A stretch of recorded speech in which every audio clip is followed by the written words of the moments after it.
السلام علیکم ورحمۃ اللہ وبرکاتہ۔ رب اشرح لی صدری ویسر لی امری واحلل عقدۃ من لسانی یفقہوا قولی رب زدنی علما رب زدنی علما اللہم رب زدنی علما۔ اعوذ باللہ من الشیطان الرجیم، بسم اللہ الرحمن الرحیم۔ الحمدللہ ثم الحمدللہ۔ آج کا ہمارا سبق ہے نون ساکن اور تنوین کے قاعدے۔ نون ساکن اور تنوین کے قاعدے۔ نون ساکن اور تنوین کے 4 قاعدے ہیں۔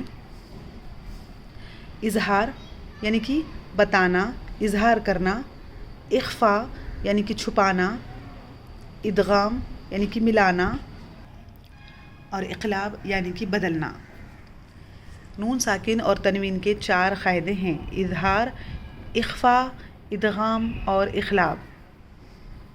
اس کو جو عربی حروف ہیں اظہار، اخفا، ادغام، اقلاب، اردو حروف، یہ یاد ہوئے تو بہت اچھی بات ہے، نہیں بھی ہوئے تو بتانا، چھپانا، ملانا اور بدلنا، اس طرح سے بھی ہم یاد کر سکتے ہیں۔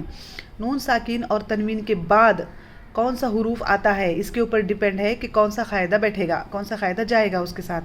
نون ساکن اور تنوین کے بعد اگر حروف حلقی میں سے کوئی بھی ایک حروف آتا ہے، حروف حلقی میں سے کوئی بھی ایک حروف آتا ہے تو وہاں پر اظہار کا قاعدہ ہوگا، یعنی کہ نون کی آواز کو ظاہر کر کے پڑھنا پڑے گا۔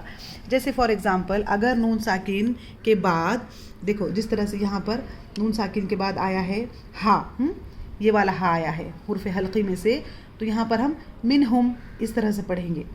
نون ساکن کے بعد یہاں پر خا آیا ہے تو من خیرن اس طرح سے پڑھیں گے، نون کی آواز کو ظاہر کر کے پڑھیں گے۔ اظہار میں نون ساکن یا تنوین کے بعد اگر حروف حلقی میں سے کوئی بھی حروف آتا ہے تو وہاں پر اظہار کا قاعدہ ہوگا۔ اس طرح سے آپ کو یاد کرنا ہوگا۔ نون ساکن اور تنوین کے 4 قاعدے ہیں۔ کتنے قاعدے ہیں؟ 4 قاعدے ہیں۔ نون ساکن اور تنوین کے 4 قاعدے ہیں: اظہار، اخفا، ادغام اور اقلاب۔ اظہار میں نون ساکن یا تنوین کے بعد، اظہار کی ڈیفینیشن کیا ہوگی؟ نون ساکن یا تنوین کے بعد اگر حروف حلقی میں سے کوئی حروف آئے تو نون کی آواز کو ظاہر کر کے پڑھیں گے۔ فار ایگزامپل من خیرن، منہم، اس طرح سے۔ اس کے بعد آتا ہے اخفا۔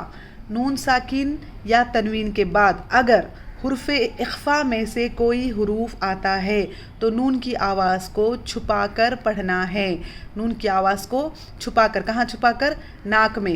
نون کی آواز کو ناک میں چھپا کر غنّے کے ساتھ پڑھنا ہے۔ یہاں پر غنّہ نہیں ہوگا، یہاں پر نون کی آواز کو ظاہر کر کے پڑھنا ہے، اور یہاں پر غنّہ ہوگا، 2 حرکت غنّہ ہوگا۔ تو حروف اخفا کون سے ہیں؟ اظہار میں تو حروف حلقی آ گئے پورے 6۔ اب حروف اخفا کون سے ہیں؟ حروف اخفا میں سب سے پہلے ہونٹوں سے آنے والے 4 حروف میں سے صرف فا اس کے اندر آیا ہے۔ م، و اور ب اس میں نہیں آتے، فا آیا ہے، اور اس کے بعد زبان کی نوک والے پورے 12 اس کے اندر آتے ہیں صرف یا کو چھوڑ کر۔ ف، ز، ظ، ت، د، ط، ز، س، ص۔ زبان کے بیچ والے ج، ش 2 ہی آئیں گے، اور کناروں والے تینوں بھی د، ک اور ق۔ اس طرح سے حروف اخفا کتنے ہیں؟ حروف اخفا کتنے ہیں؟ 15 ہیں۔ ف، ز، ظ، ت، د، ط، ز، س، ص، ج، ش، د، ک، ق اور ف۔ حروف اخفا۔ نون ساکن اور تنوین کے بعد اگر حروف اخفا میں سے کوئی حروف آتا ہے تو نون کی آواز کو چھپا کر پڑھنا ہے، ناک میں چھپا کر غنّے کے ساتھ پڑھنا ہے۔ جیسے کہ انت، یہاں پر ہم جیسے یہاں پڑھے نون کی آواز کو ظاہر کر کے من خیر، اس طرح سے انتا ایسا نہیں پڑھ سکتے۔ کیا پڑھنا ہے؟ انت، اس طرح سے۔ آیت کریمہ ہم پڑھتے ہیں لا الہ الا انت، اس طرح سے پڑھنا ہے۔ ہم کیسا پڑھتے ہیں؟ لا الہ الا انت سبحانک، وہاں پر ہم کو 2 حرکت غنّہ کرنا ہے، انت، لا الہ الا انت، اس طرح سے۔ نون کی آواز کو ناک میں چھپا کر پڑھنا ہے۔ پنکھا، جیسا ہم بولتے پنکھا، جیسے ناک میں آواز جاتی نا پنکھا بولتے ٹائم، اسی طرح سے اس وقت ناک میں آواز جانا ہے انت، اور غنّہ بھی کرنا ہے۔ نون ساکن اور تنوین کے بعد اگر حرف اخفا میں سے کوئی حروف آتا ہے تو اس وقت نون کو یا تنوین کی آواز کو ناک میں چھپا کر غنّے کے ساتھ ادا کرنا ہے، انت، اس طرح سے۔ اس کے بعد آتا ہے ادغام۔ نون ساکن یا تنوین کے بعد اگر ادغام میں سے کوئی حروف آتا ہے تو وہاں پر نون کی آواز کو ملا کر پڑھنا ہے، نون کو اگلے حروف کے ساتھ ملا کر پڑھنا ہے۔ وہاں پر کیا کرنا ہے؟ نون کو اگلے حروف کے ساتھ ملا کر پڑھنا ہے۔ اس میں بھی دو گروپ ہیں، ایک غنّے کے ساتھ والا اور ایک بنا غنّے والا، وداؤٹ غنّے کے۔ اگر نون ساکین یا تنوین کے بعد یا میم، واو اور نون میں سے کوئی حروف آتا ہے تو یہاں پر غنّہ ہوگا، یہاں پر کیا ہوگا؟ غنّہ ہوگا۔ فار ایگزامپل دیکھیے، یہ نون ساکن ہے، نون ساکین کے بعد کیا آ گیا؟ واو آ گیا، اس میں سے واو آ گیا، تو یہاں پر کیسا پڑھیں گے ہم؟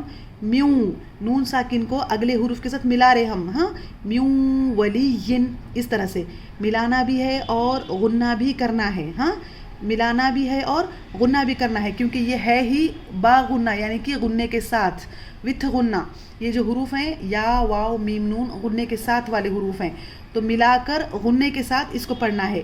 میوں ولیین، میوں ولیین نہیں پڑھیں گے، ہاں، فاسٹ نہیں پڑھیں گے کیونکہ غنّہ نہیں ہوگا، غنّہ کرنا ہے، میوں ولیین، اس طرح سے۔ اور لام اور را جب آتے ہیں تو وہاں پر ہم کو غنّہ نہیں کرنا ہے، وداؤٹ غنّہ ہے یہ دو حروف، ہاں، لام اور را والے، جس کی ایگزامپل ملم، اس طرح سے، ملم، اس طرح سے یہاں پر نہیں پڑھنا ہے۔ دیکھو نون کو ہم لام سے ملا سکتے کیا؟ ملا ہی نہیں سکتے، نون اور لام کو ہم ملا ہی نہیں سکتے کیونکہ بہت نزدیک نزدیک ہیں دونوں کے مخرج۔ ملم، اس طرح سے جلدی ان کو جلدی ادا کرنا ہے، غنّہ نہیں کرنا ہے، وہاں پر دونوں کو ملانا ہے لیکن غنّہ نہیں کرنا ہے، ملم، اس طرح سے۔ میوں ولیین، ملم۔ ادغام میں غنّے کے ساتھ والے 4 حروف ہیں اور بنا غنّے کے 2 حروف ہیں۔ یہ 4 اور 2 یہ 6 حروف کو یاد رکھنے کے لیے ایک حروف ہے یرملون،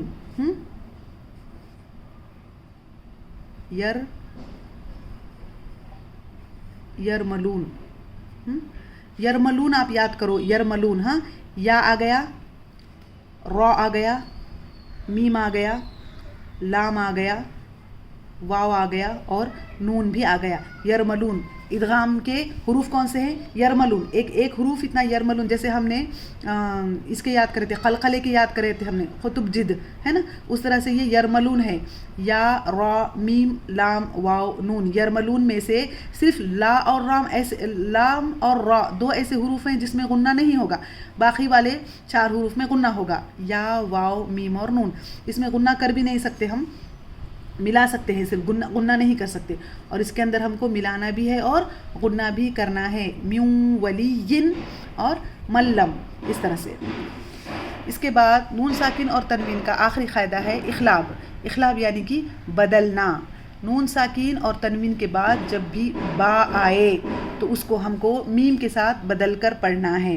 فار ایگزامپل دیکھیے، یہ نون ساکن آ گیا، نون ساکن کے بعد یہ با آ گیا، یہ معنی نہیں رکھتا کہ نون ساکن کے بعد والے حروف پہ کون سی حرکت ہے، ہاں، یہ سب اس میں کون سی حرکت ہے، ہم یہ کوئی معنی نہیں رکھتا کہ نون ساکن کے بعد والے حروف کے پر کون سی حرکت ہے، معنی کیا رکھتا ہے؟ حروف کون سا ہے، نون ساکن اور تنوین کے بعد کون سا حروف ہے، اس کے اوپر کی حرکت کوئی معنی نہیں رکھتی، زیر ہو، زبر ہو، پیش ہو، اس سے کوئی فرق نہیں پڑتا۔